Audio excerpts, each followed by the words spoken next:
this didn't start like that. It was just a very spontaneous thing. They were in each other's homes. And as over the years, as new families joined, it caused a lot of problems because it wasn't clear what they were joining. They didn't necessarily have the same vision as the first founding families had. And a lot of energy went into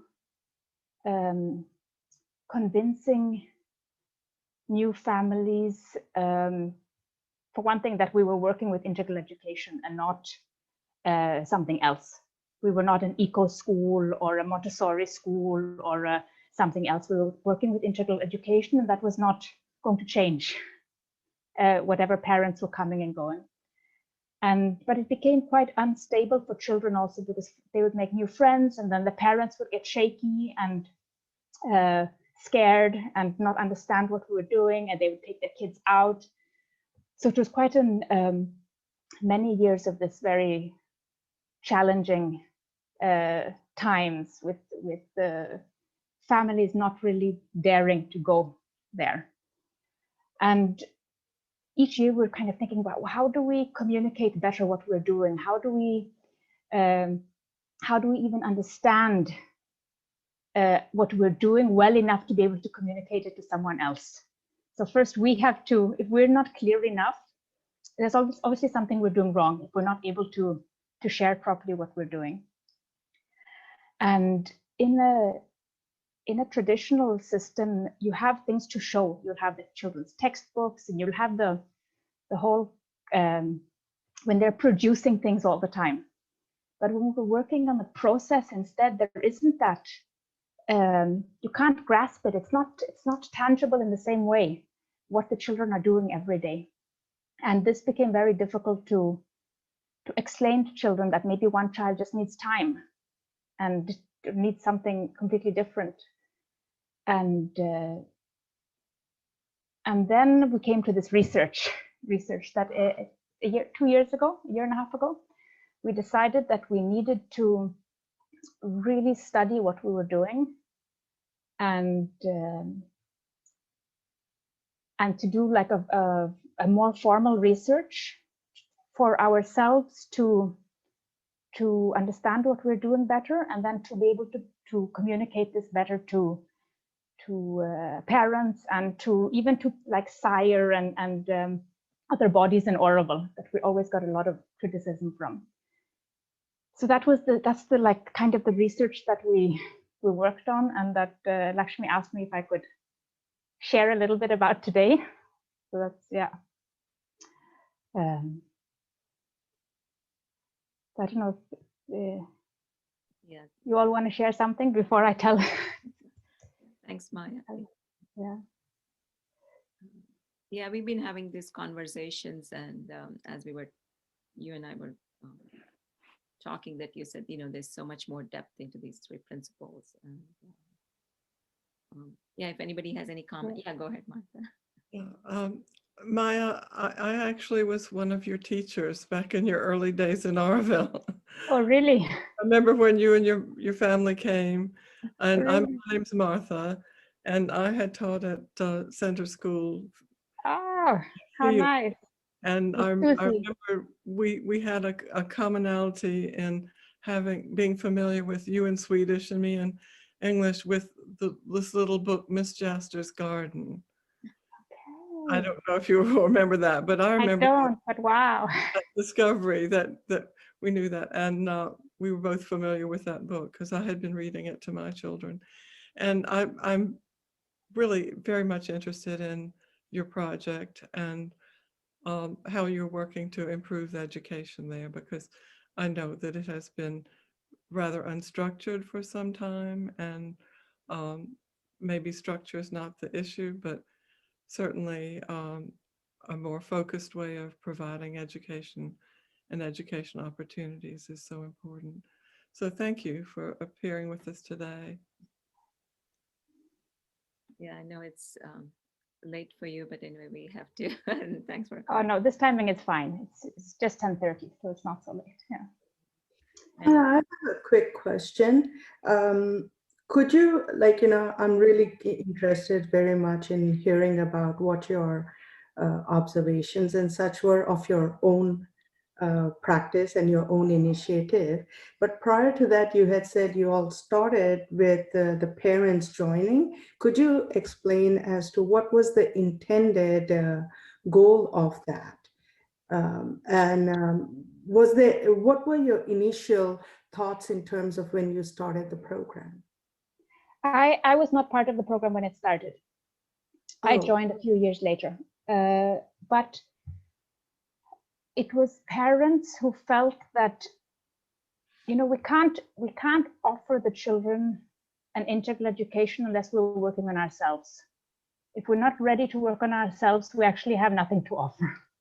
And these parents, they wanted to see how could they work on themselves as parents and support each other in that, and to make that a more active, conscious process in their parenting, and to kind of build a community to support each other in that. So it's not that all the parents are facilitating the children, but it's to kind of build a community where parents are supporting each other in their parenting, and I'm feeling that this is a conscious choice to go into, and we're not dropping our children in school and education happens there, and then at home it's not the same. So they wanted to really see integral education as something that is life and not school, or yeah, that is why.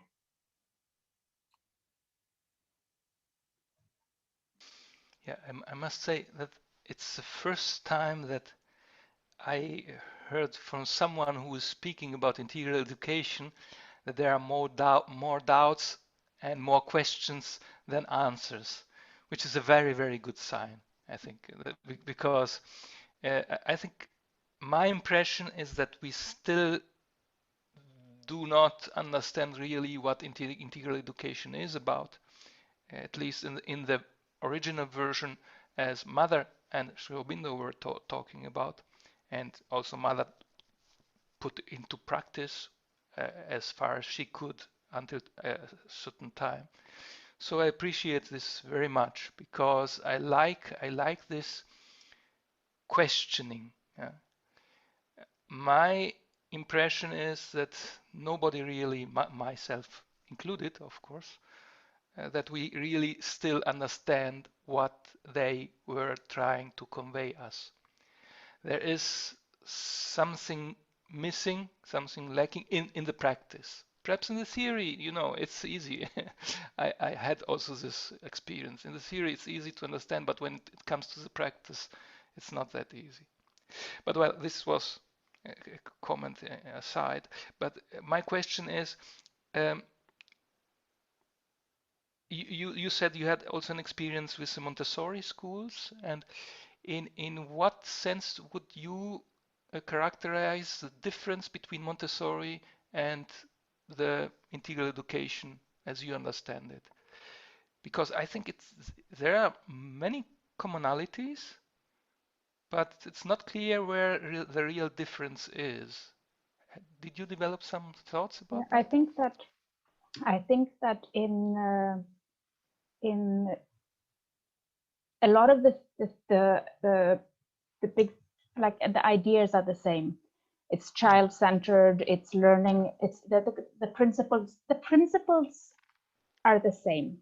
Nothing can be taught. The mind must be consulted in its own growth, and working from the near to the far. Those three principles are the same in Montessori. But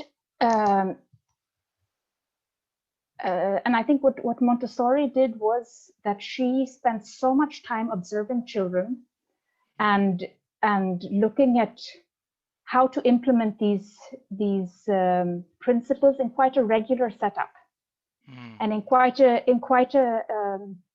in a level of consciousness that we can relate to easily. And what I feel with integral education is that these three principles, I have been going very deeply into trying to understand them, what they mean, and there's so much that lies underneath these principles that are tools of how to implement. And I think that the principles are something that we are able to start to try to practice, to start to put into place in our school systems. While the other aspect, when we're thinking that we're no longer teaching content, which the whole educational system in the world is about teaching content, but we're actually developing our faculties of consciousness, which is something that cannot be taught. You cannot teach someone to develop their consciousness. So how can we, what kind of opportunities or situations will support a child or an individual to develop their faculties of consciousness, their thinking, their seeing, their hearing, their vital, their body, how to, and this is something that I think is, I can feel that it's a little bit still beyond my capacity to grasp completely what this is. I think that I can, at where I am, when I see that we can start to find practices that exist in the world where people have specialized in certain things, like maybe a specific techniques that people have developed that really develop faculty. And I think we need to start collecting these so that they're accessible to people who are interested in integral education. But I think we're so conditioned by teaching of content that this is how we look at education, that we're not really, I think it'll take a lot of time and a lot of research and a lot of collecting all practices like this that exist in the world and creating like a library or a place, a platform where people can find the things instead of everyone having to look for them. So that part of integral education, I think, will take a long time to even come close to what Mother and Sharvinda would have envisioned, that I'm not able to really. I can relate very much to this thing that we are very conditioned in teaching content. And I can absolutely relate to this because I myself, as a teacher, there was always this impulse to teach content, and it is difficult to get rid of this thing, especially as an adult who was always conditioned like that. Yes, that's absolutely true. By the way, did you know that Maria Montessori lived in Chennai for 3 years? She was in contact with Kodaikanal. So I didn't know that. I thought in Chennai, but you know she was also in contact with the ashram. They were in correspondence when the mother was setting up the ashram kindergarten, and in that time Maria Montessori was in Kodaikanal, and she developed all her theories about the cosmic education during that time for the older children. So I suspect that she was conditioned by the integral education, not the other way around. Probably. No, maybe. I think that the integral education was quite inspired by her, actually. Yeah. I think both ways, probably both ways, but she had already come quite far in her practices. So I think it was like parallel things happening. Okay. Did mother know her? They were writing to each other. That's what I know. They corresponded by letters. I don't know if they met. Thank you.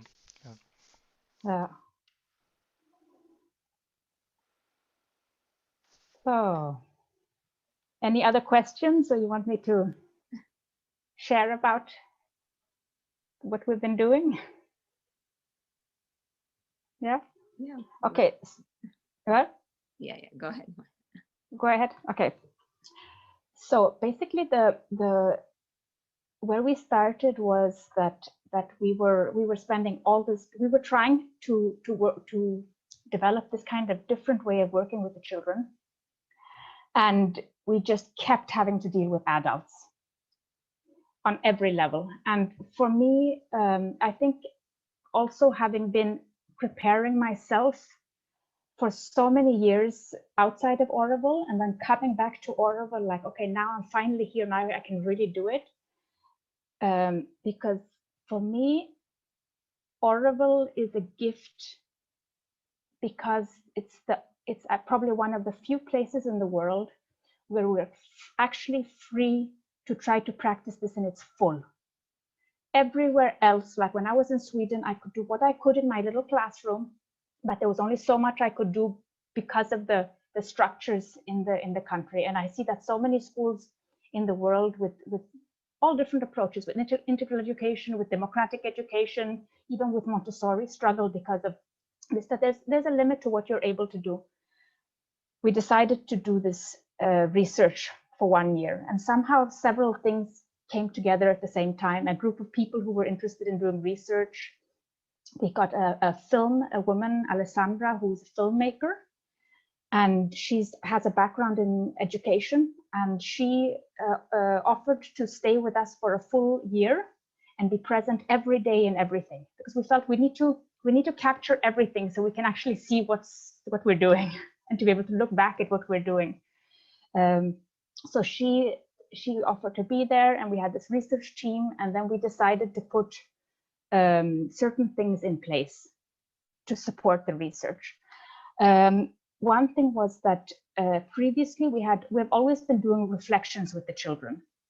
When they plan their work, what they want to do, that they do individual reflections. But this year we decided that instead of the children writing their reflections, their mentor would actually take notes, and we had quite a structured weekly reflection with them that took maybe 15 minutes to half an hour with the child to really go deep and to support them in their learning journey. And then we were looking for how do we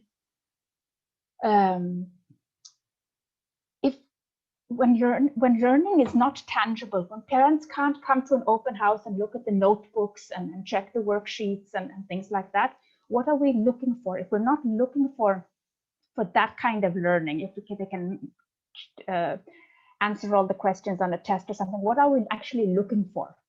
So that was a question. We're like, what are we looking for? What do we want to capture in this? And then we were talking, and we realized that there are these clear moments when you see something happening in a child.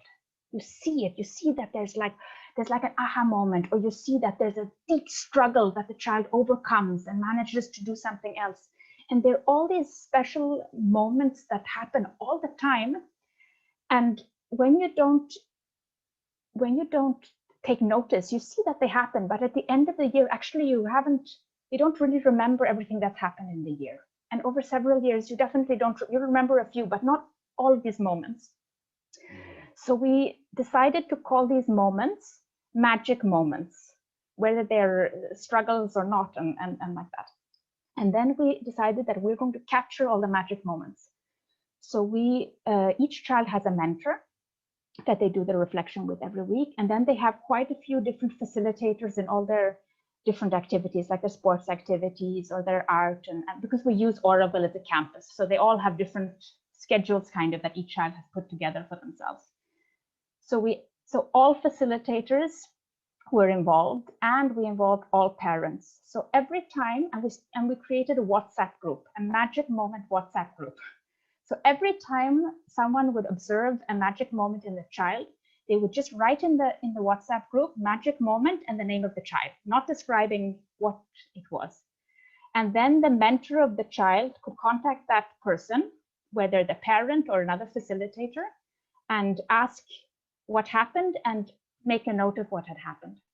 And then to reflect on this with the child on their weekly reflection, like not say that we saw that this and this happened, but bring up the situation and allow the child to express, to see, did this child also realize this magic moment, or was it only something that we observed from the outside? So at first parents were not so involved, but then some parents started to get really involved and also very curious if they would see their child's name, they actually wanted to know what had happened and what someone had seen. So we started collecting magic moments. We did the weekly reflections with the children and the mentor. And then we also started doing monthly reflections, deep reflections with all the facilitators in the same way, to see their process and what they were learning and what they were struggling with and like that. And then we tried to do with the parents. We didn't succeed in as many parent reflections as we wanted, but the idea would maybe be to have once a term, like three times in a school year, to have reflections with parents about their learning journey as parents, about their development, like that. And then we what did we do more? Then we started, we wanted to see how is the home life and the life that we saw in the school environment, how did these both impact the child, and could we see like if the child had slept well or not eaten well, or if they'd been fighting a lot at home or something like that, could we see that impact the child in some way? So we created a weekly barometer that we also had all children and parents and facilitators fill out, and it took maybe 2 minutes with very simple questions like, how did you sleep this week from 1 to 5? How was your appetite? How was your social things? How is it at home? And then we tried to see if is there something we could see, and I think with that we would need to do it for a bit longer time, but it was actually really good to do just as a reflection, to actually just stop and think, how was it? And then we could look at that, and then with children we could actually look back and see like, okay, but remember then you were not able to focus, and if we look at your sleeping, that was when you had such difficulty sleeping a few weeks back, and you had those issues with your friend. So that simple barometer was it didn't give us what we thought it would with like some compared lines and but it gave us something to help with the reflections.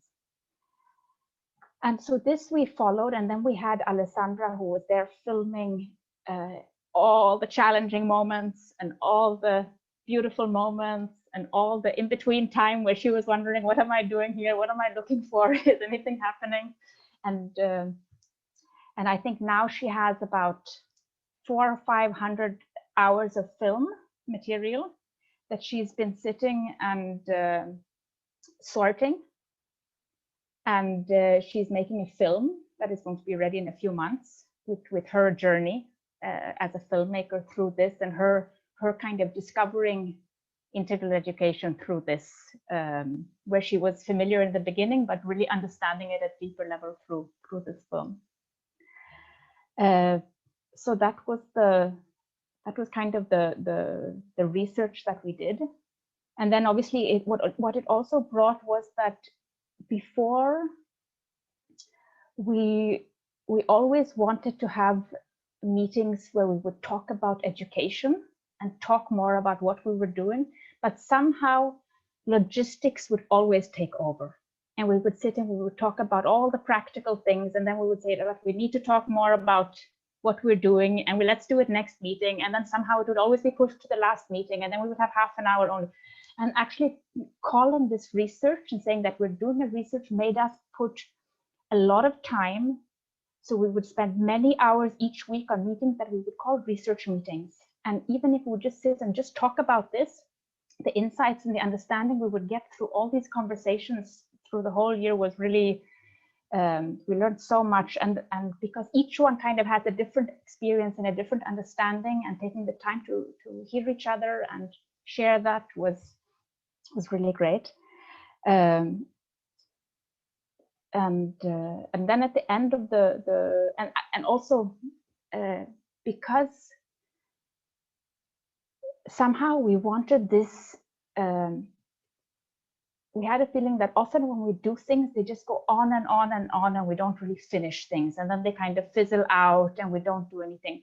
So then I decided that I was going to do a course at the university, and actually do a bachelor thesis, and in Sweden online, and use that as a tool to help us keep a pace and to actually have something that was finished at the end of the school year, because with the end of the term.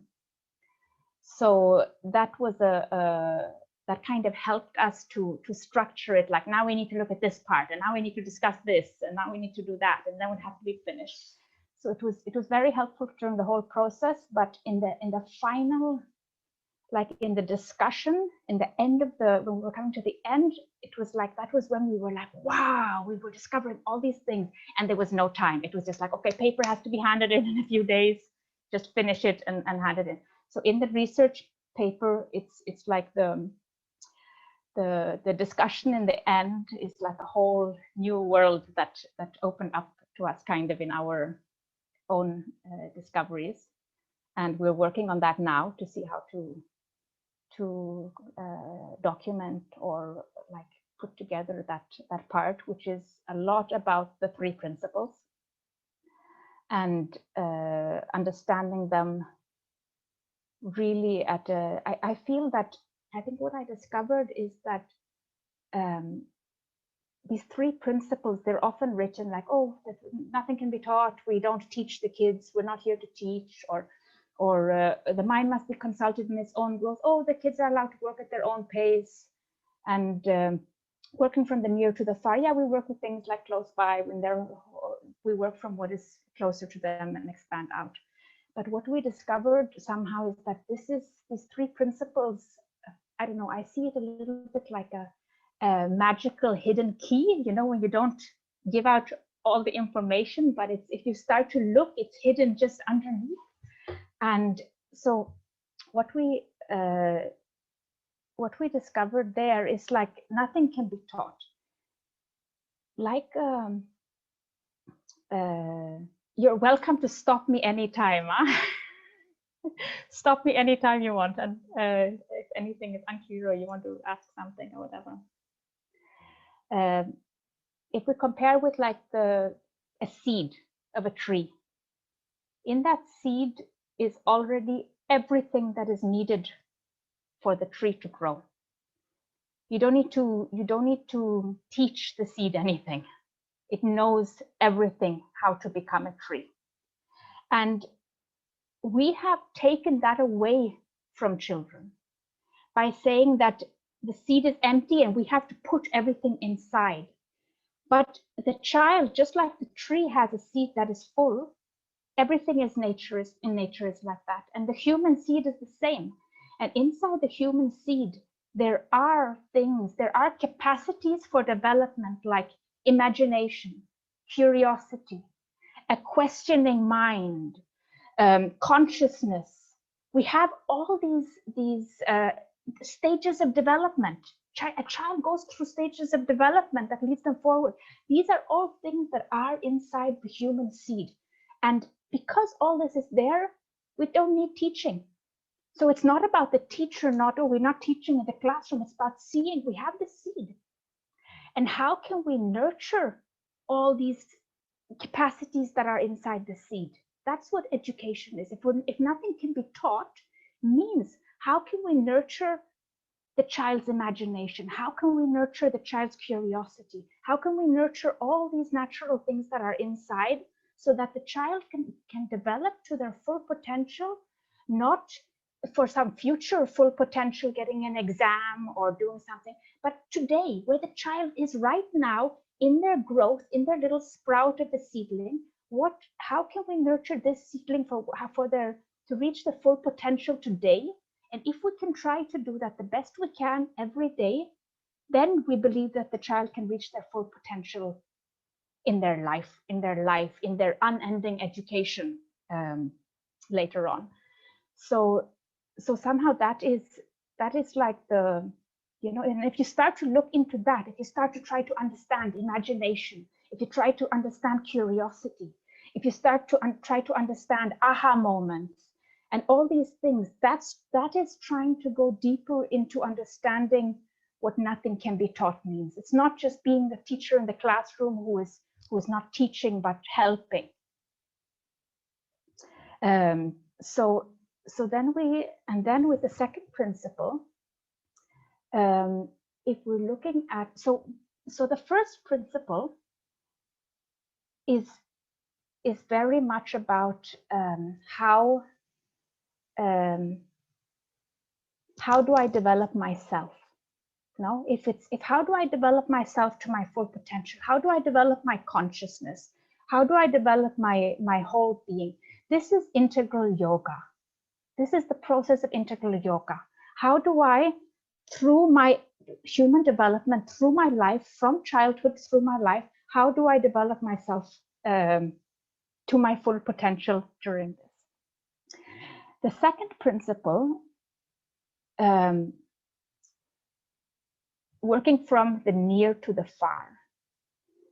No, sorry, nothing. The mind must be consulted in its own growth. So if we're looking at how, let's see how to formulate it.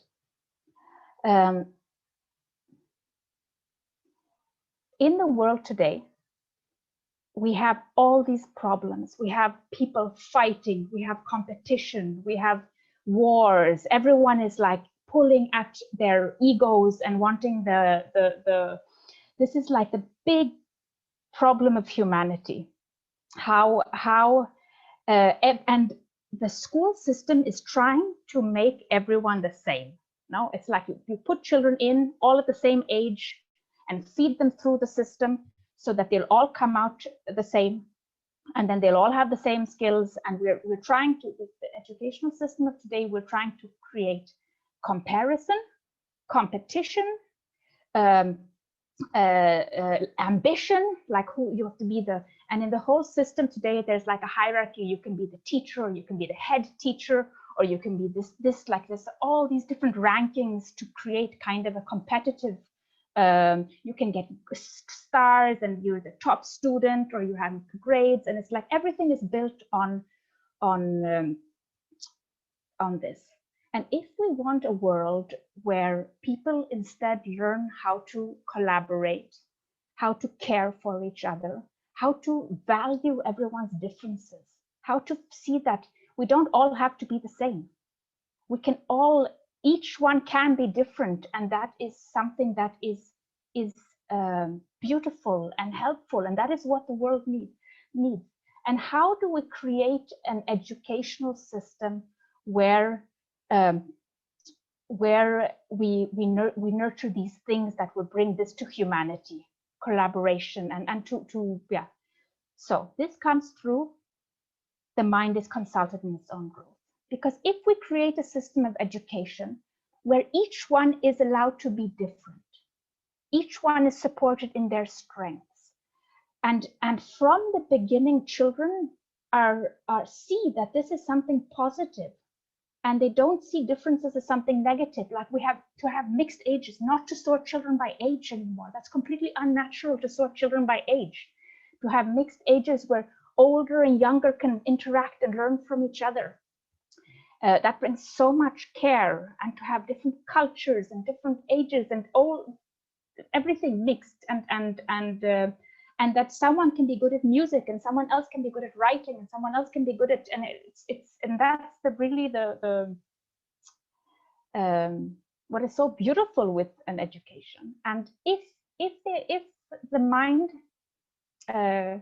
is consulted in its own growth, children grow up seeing this, and each one is allowed to make these choices for themselves throughout their growth, and to see what suits them, and you build this. So this principle, the second principle for me, is about unity and diversity.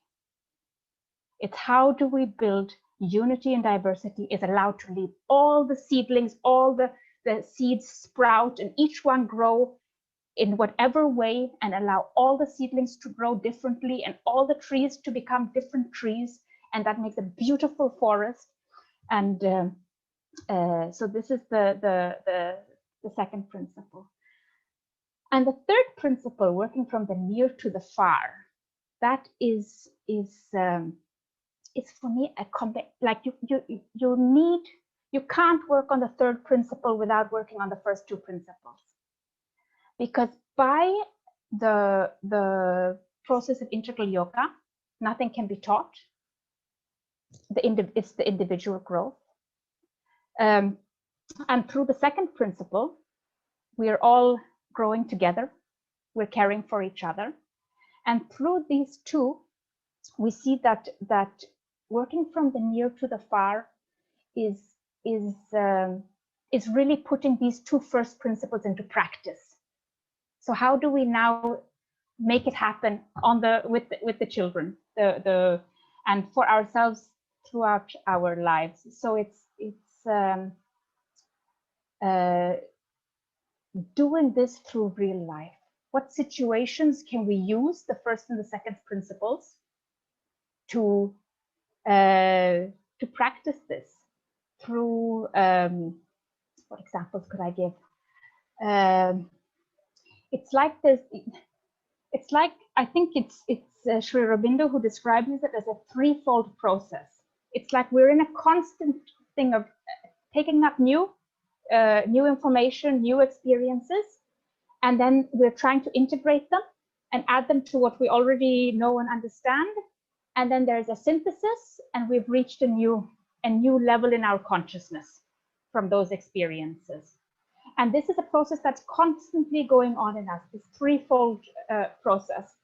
And this is, if we, through the first and second principle, we develop the skills to be able to be active participants in this threefold process, so that this is not an unconscious thing that happens, but actually a conscious process that we are, that children develop the capacity to be a part of.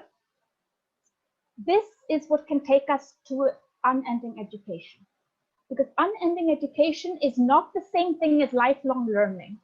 I think it's often confused with lifelong learning. Lifelong learning is what they talk about, like you need to be able to change jobs and be flexible and learn new things and things like this. This is what they, with this, there's a lot of talk about lifelong learning today in education in general in the world. But unending education is something completely different, because it's this deepening of our consciousness.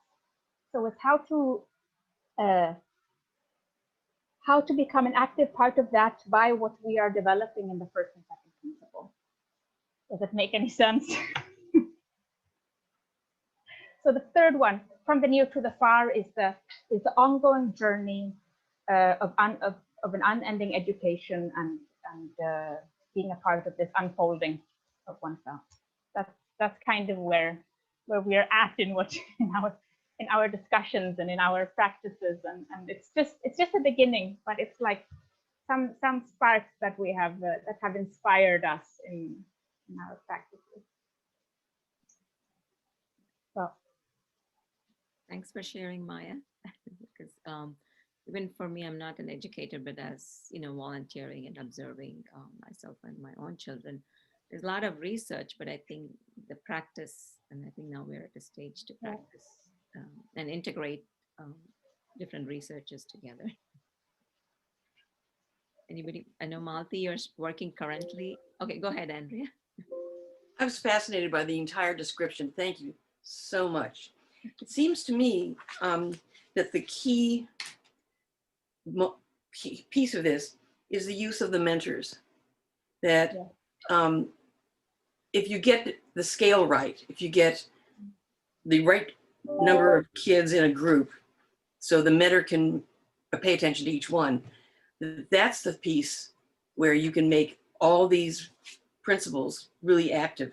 To say, if you're going to consult the mind and make sure that your musician recognizes that's fine, and the scientist recognizes that's fine, you can't get there until you get the mentor. And I like the layering of the mentors talking to the kids, facilitators or the mentors talking, and then getting the parents in the habit as well. So double plus good, really nice. Thank you. You know what we noticed with that was that the children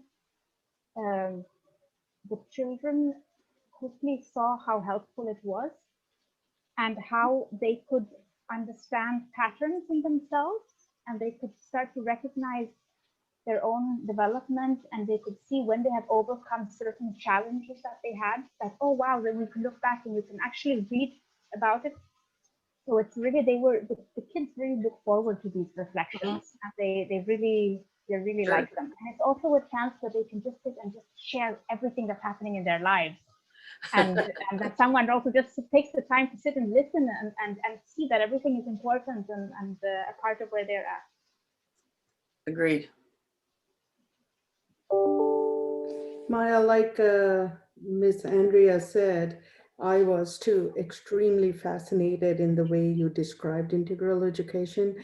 Lakshmi and I have had several conversations And I would always ask her, I still don't understand what integral education is, even though I have read, I have had several conversations.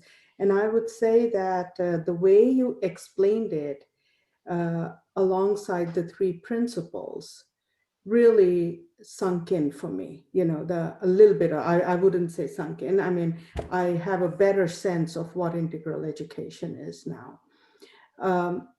But as you were talking and describing, the thought that kept going through my mind is, how do we even begin to think of infusing this in the very structure of public education in the United States that is, even just introducing social emotional learning, which is a little bit of a structured curriculum, we are struggling. Getting teachers to understand and infuse that within their curriculum. And so my biggest questions are around, how do you observe a child when the structure, it's observe a child for what is it that their interests are, what they are innately driven to, when we as a society and as an institution have structured them and kind of already taken that away from them, be it in the way the home lives are structured, be it in the way the schools are structured. So I'm trying to see as to how would one, if I were to go to my school and say, you know, let's have a conversation about how to introduce this, even in the slightest, smallest possible way, how would we do that? I think there are things like the reflections that you can do. I think you can, like when you're in a system like that, you can't get away from the content of what you have to be working with. So that's I think you can be creative as a teacher and you can try to find different ways of doing it. But I think to start to bring awareness to other things, like through the reflections, I feel also like the thing with magic moments, just when you see these special things, note them down, share them with parents, share them with the child, and see that everything is not only about these things that we're doing, there's also this that we're doing. And I think to start talking more and more about that, and about allowing everyone to be different, not I think to try to work in whatever way possible, to start to work away from all the comparisons and the judgment that is on a child that is not succeeding in something, to somehow build an acceptance for differences as much as possible in the setting that you have. And I think especially judgment, because judgment comes it becomes our own judgment of a child that, oh, they're not reaching these grades, something is wrong with this child because they're not there. And to kind of try to get the child to understand, now that this is the system that we're in, and these are the goals that are set up here.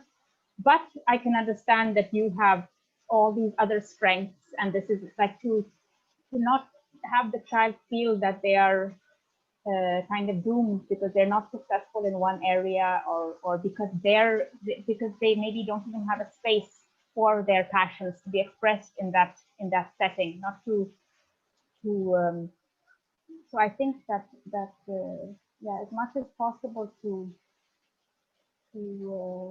leave our judgment that they don't, of the children, and that like our own, because when we're in that conditioned system, like I noticed when I was working in Sweden and I had to set grades and things like this, I got into it myself, because you have to be judging them in a certain way, but how to So I think to work on that in like ourselves as facilitators, how we can be less judgmental towards the children, in regards to the goals that the system has set up. Thank you. Even here, there's a lot of research in different schools, like instead of detention, making them do activities and all that. But I don't know how much mainstream it is in a lot of schools, and it depends on the teacher or the administrator. Yeah. And I know, Malti, you work with a lot of principals in different schools. I would just wanted to comment, Maya, on how I think you make such a very good point about the attitude of the teacher, the mentor, in that context, because that has a tremendous influence. Not only principally it all derives from the consciousness of the teacher, really, but the sensitivity to the children and the awareness of the non-judgmental attitude and openness to the true nature of the children. All that is very much originates from the teacher, him or herself, and it becomes the basis of the whole atmosphere in the classroom and the freedom that the children experience to express themselves, and experiential component of integral education is certainly so important. So for self-expression and for discovering their nature and what direction they really need to go in life. So I think you make a very good point there. And I really appreciate your presentation. It's so nice. Thank you. Thank you. Is the pouring monsoon disturbing you? Should I move somewhere else? No, It's like pouring down outside. I don't hear almost nothing. No, it's the monsoon that'll never stop this year. It's like just going on and on and on. So Martha, it's nice to see your student flourish now. Hi, Julia. Very nice. Hi, Julian. Yes, my apologies. There's a little too much going on, but I look forward to seeing the video recording. Yeah. I hope, please share it with me. And I'm grateful that Matthew from ABI USA board was able to experience a little bit working and having his daughter use the materials in Auroville. So I have good reports. Yeah. Yeah, there's a question to Andrea and Malti. I mean, these are all good in theory, and I know even in this country and throughout the world, there has been a lot of research on child-centered education, social, different components of what Maya expressed. But what is the gap between the implementing, or how can we start even, writing about this, creating this awareness? Well, I was thinking back to the original experience you had trying to get people to start a school, and how you churn out all these papers and all these positions and guidelines and whatever. And what I was going to ask is, how did that emerge from the conversations? Who were you having conversations with? How did that level of communication begin before you had a set of principles or a manifesto of some sort? I'm thinking about my own experience way early when I was a baby teacher in a middle school, where we decided to start something different from junior high. And it was 6 people sitting around a table, drinking coffee or beer or whatever we had, and just sorting through what we wanted to see happen and what we believed, and then trying to figure out who we could lure into the cabal of plotters and planners that we were. It worked for a while. It actually went on for 3 or 4 years, and then people went away. But I was just wondering where that conversation started for you.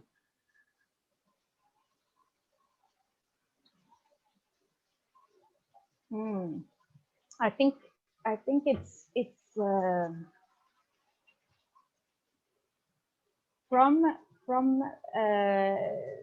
kind of assuming that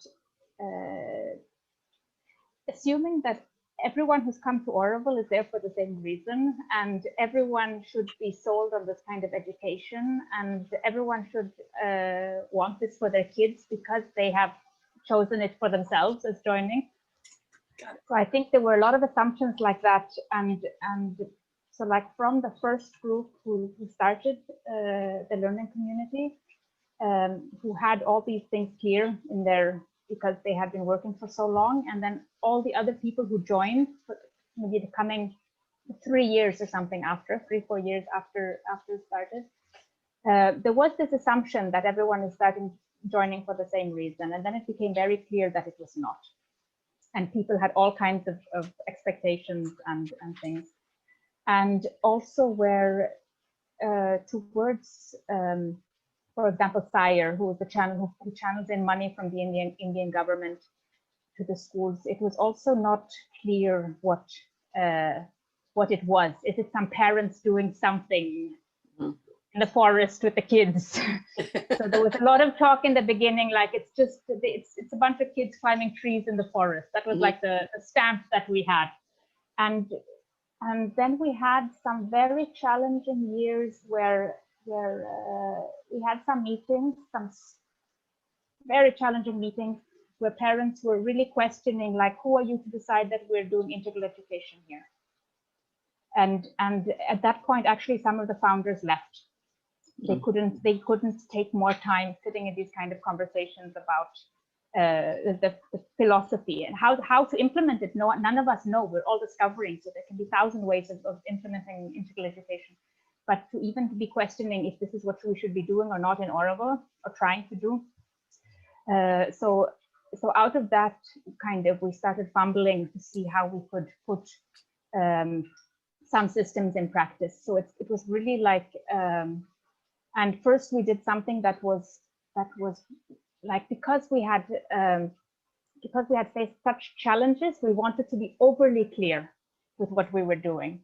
And then we put together a whole book for parents to read, and reflection questions, and like to make sure that they really understood that this is what, but then it became too like philosophical, and we wanted actually to share what we were doing, and then not to have parents join thinking that it's like the same when I think yes, this is an important thing, that when people come to Auroville, they expect that they are arriving in a utopia, that people in Auroville are all functioning in this, are these enlightened beings who are able to you know, people in Auroville are just the same people as everywhere else. They've just chosen to move there. There's no different.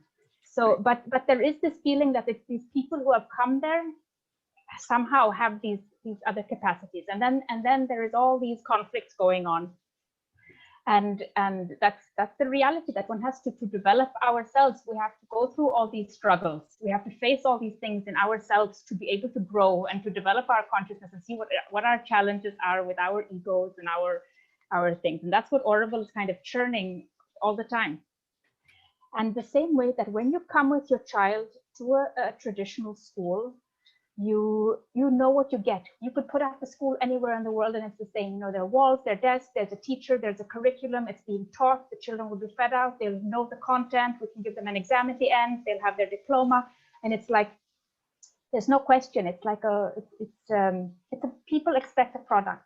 So the biggest challenge that we have in TLC is that people come and they expect that we are ready. We are providing something that is ready, and that and they don't understand that that it's about themselves as parents, how they are able to go into this in their parenting, how they are going to be able to work in a community, and they don't understand that for the child to be taken, many children that we have come from either an unschooling background or from a traditional system. And for these children to adapt they don't just come in and then from one day to the next, they're fully able to drive themselves and reflect and know what they want. And it's something that takes a long time for a child to just find some quiet and to connect with themselves. And sometimes they have to go through challenges like boredom or starting and finishing things and not knowing what they want. And there are all these things, and you can't jump past those because the child needs to be able to go through those to find themselves beyond that. And this part parents can't understand.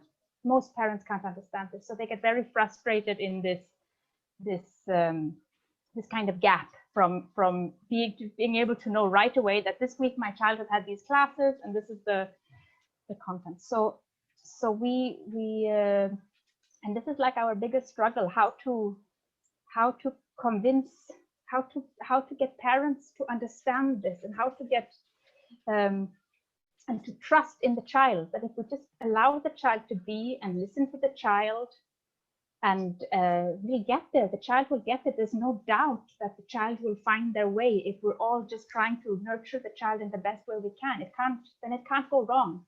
But as soon as we have doubt and we start pulling back, and then adults start questioning each other, and then it's like, it's a mess. It's interesting that parents seem to forget what it was like to watch their infant become 5, because that's as organic as it gets. Even if you say my baby can read at 3, it's like they've already had that experience, but they just can't translate it into the next 5 years.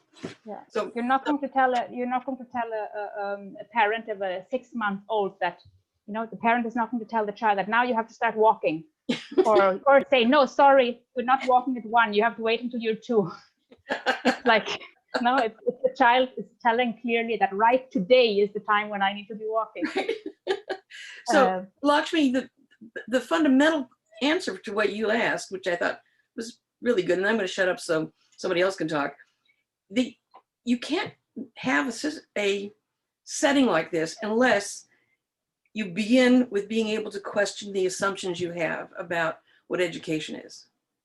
You know, that's the level at which you begin. You know, there's all the rest of the stuff can come organically, but unless you have the ability to say, we don't need to do it that way, there's a better way, another way, I don't think there's any progress. So that is all for right now. I'll shut up. Someone else can talk. Like we always say, I know there's no one way, but the fundamentals and principles. And we don't know the way. Yes. We don't know the way. We have to discover it. What surprises me is also that you said that parents are not ready to experiment with their children. This is very dangerous because I had a personal experience with that. I tried to explain this to some parents, and they immediately said, my children are not animals for a laboratory where you make experiments. Yeah. And so they shut down everything, and that was okay. That's what I recognize, that to say this so directly is a wrong move. But at the end of the story, it seems to me that we cannot avoid that because we ourselves don't know really exactly what this integral education is about and especially how it has to be practiced. And so a little bit of experiment is unavoidable, or how do you think? Yeah. Do you think so? But I think what is needed, you know, when Mother says that, I think Mother has said in places that teachers don't need to be trained and parents shouldn't be involved. And there are places where she has said things like this. And I think it's important to see the difference between where we are now, presently, and what is needed now, and where this philosophy can take us in maybe not our generation, but if we deepen in integral education, maybe I can see with my daughter who's been through this system from birth, what her capacity is now. And if she can give that to her children, and maybe we're implementing with my great-grandchildren or something, we will be able to have that consciousness to be able to implement this kind of education. And I think that it can be dangerous to take quotes from the mother and make those quotes block us where we are today, instead of seeing them that they are somewhere where we would like to reach, but instead look at what is needed here and now. And I think in the present, we need teachers who are interested in learning. And whether they have a formal education before because they were already curious in education and wanted to pursue that, or if they're just individuals who are wanting to learn about education, even though they don't have that background before, that I think that is essential. So if there's not that, it cannot, in working with integral education, it cannot just be a classroom job. It cannot. It needs this wish to learn, to discover, to question, and to be in this process. And I think for me, it's been very helpful because I've been working with people who are also just trying to question this all the time. And then we have our conversations about it, which kind of pushes it forward even before this research year where we really were able to help each other do it more. So I think that is needed. And I think that parent education is essential, because if parents are not on board with this, it doesn't work. And we can see that with families that we have where the approach of parenting is, even if they have come to Auroville for their own thing, the child is put in front of the iPad the whole time to keep them busy. Parents have no patience, are not interested in listening to their children. Like, you see things like this, and then it doesn't work. So then we have to see how can we work with these parents to start to make them curious, to connect more to their child, to make them more aware of their role as a parent in the education of the child. And maybe in the future, when we are all so evolved in our consciousness, then parents won't need the support because they will already be there. And then parents don't need to be a close part of the education because they will be that naturally. But today, neither facilitators nor parents are there. So we all need to work on this. And if we don't, yeah, so I think that's we can't, because then, yeah, we can't take these quotes and just block it, because then they stop our evolution and we block ourselves from actually doing the work that we're supposed to be doing. So, yeah. Thank you, Maya. Very clear explanation. Yes, thank you. Maya, yeah, I think that's what David did, if I remember. I think he started this with classes for the parents. He did presentations, or he did some courses for the parents. Nice. I know it's a beginning of a long discussion and not only discussion, but awareness and work for ourselves. Yeah. Yeah, it's not easy. I mean, for you also being a small community, you have more mentors, but I think public or independent schools here, having that ratio to student teacher or student mentor ratio and to the parents also, it's challenging. Yeah, I think maybe it's not possible to do it with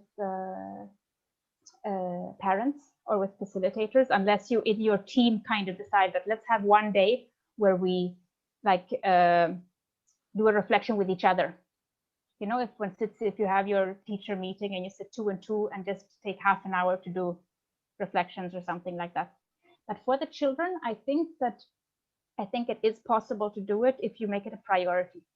And I think what we've seen is that this has to have a huge priority. And then we need to organize so that this is not something that we were just doing for the research now. This is something that's become like the core part of the work that we do with the kids, because we can't do without it now.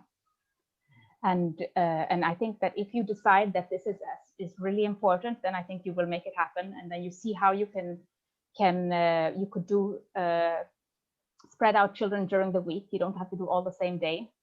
Or you could, if you are maybe some classes maybe has a teacher and an assistant teacher or something, then you could do half, or get the children to reflect each other. If you don't have the time to do it, get them to sit 2 and 2 and to ask each other and to note down. Or so I think there are lots of creative ways to do deeper reflections. And I think that each place can find a way if you prioritize it. Andrea, you used to do right reflection with the kids. Yeah. It's a good way to start a class. You know, you say, now it's time to just center ourselves, put ourselves in the right mental place. It is within the English teaching profession, using journals is a way of using the idea of reflection to sort of track the different places kids have been in their understanding of what's going on inside them. It's actually pretty common. I think the issue is not just the priority, but the entanglement, if you will, of facilitators, mentors, teachers, and the kids with each other. I think that particular permutation makes a lot of sense because it allows the kids to make that a priority for themselves if they know that's going to be part of what they do. So what we have done is we've involved people who are not main facilitators to come in just to do reflection. Mhm. So they're like only mentor, they only come in for that. So then we can make use of facilitators who are not fully involved, and then we can have fewer children. So then we have maybe 5 to 7 children each, not more. I can see another advantage to that too. If it's the teacher who is doing the reflection, there's always the potential for judgment. No matter how you position yourself as a teacher, the kid knows there's going to be a moment where a teacher's going to have something to say. But if it's a mentor, no judgment. It's just the relationship. So I can see how that would really be an advantage. I know it's, anybody has anything before we close? Thank you so much, Maya. It was very beautiful what we heard. Everything just, I really like the idea of collaboration and teaching the children to, to collaborate rather than compete with each other to a better world. And I think I can't wait to see the movie. It's a beautiful thing that you did. Thank you. Yeah, we made a small short, actually we got it today, a surprise. I didn't know that it was being made. We got a little 18-minute preview of what is to come. So maybe if I get permission, I can send that to you. That'd be wonderful. Great. Wonderful. That'd be great. It would be nice to have a newsletter or something when the film is out to be noticed of this. How can we organize this eventually? We're looking at, we have to see how we can organize it, but what we want to do is actually to make an exhibition in Auroville. There is an exhibition hall here that we but as an and from there the outside. Maybe we can put together what we will show in the exhibition into some kind of something that we could share, because there we kind of want to grasp the essence of the research and then to create more sharing on education. So we've been thinking, how can we share what we're doing? I mean, this is just one way of doing things. This is just to share what we have done, what we have seen. And because there's no platform of sharing in Auroville, I think we thought, how can we make an exhibition, and then we maybe do a film screening of this film that we've made, and then whoever is interested and curious can come and we can share more. But I think like it'd be good if we put together something that we could send like to you also to share it in a more simple form. Yeah, because I think even here there's alternative education and child-centered education, conferences or groups. So slowly more collaboration would kind of bring about progressive education. Yeah. Thank you all. I know it's late lunchtime. Lunchtime for all of you. Lunchtime.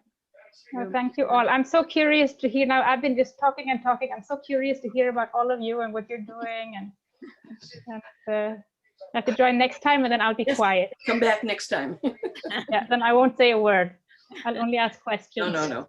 Or maybe we can share how we evolved in this 2 weeks, or how we made our own observations. Let me a bit more than 2 weeks, Lakshmi, please. 2 weeks is not much to evolve. No, I know. Oh, that's so funny. Oh. I mean, we'll be meeting third Wednesday, so we'll see what comes. And then It's just a check-in, Marco. You're not supposed to be done yet.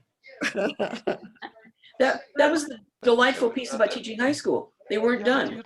you know, sometimes when someone also devolves, sometimes it's an up and down. So I don't want to to make this of course, but that is also public. no, but that is also part of reflection, right? That Maya talked about for all of us. Just try to reach your full potential each day from where you're at and see what that is. Well, See where you're at in 2 weeks. So I don't know what look happened. forward to next time. Yep. Congress. We'll see you all. Thank Thank you. you so much. Nice. Thanks, And Asha. Marta, so nice to see you. That is nice to know that we met before. Thank you. Lovely to see you. Yeah. Okay. Nice to see you all. Good night. Bye. Bye. Good night. Bye.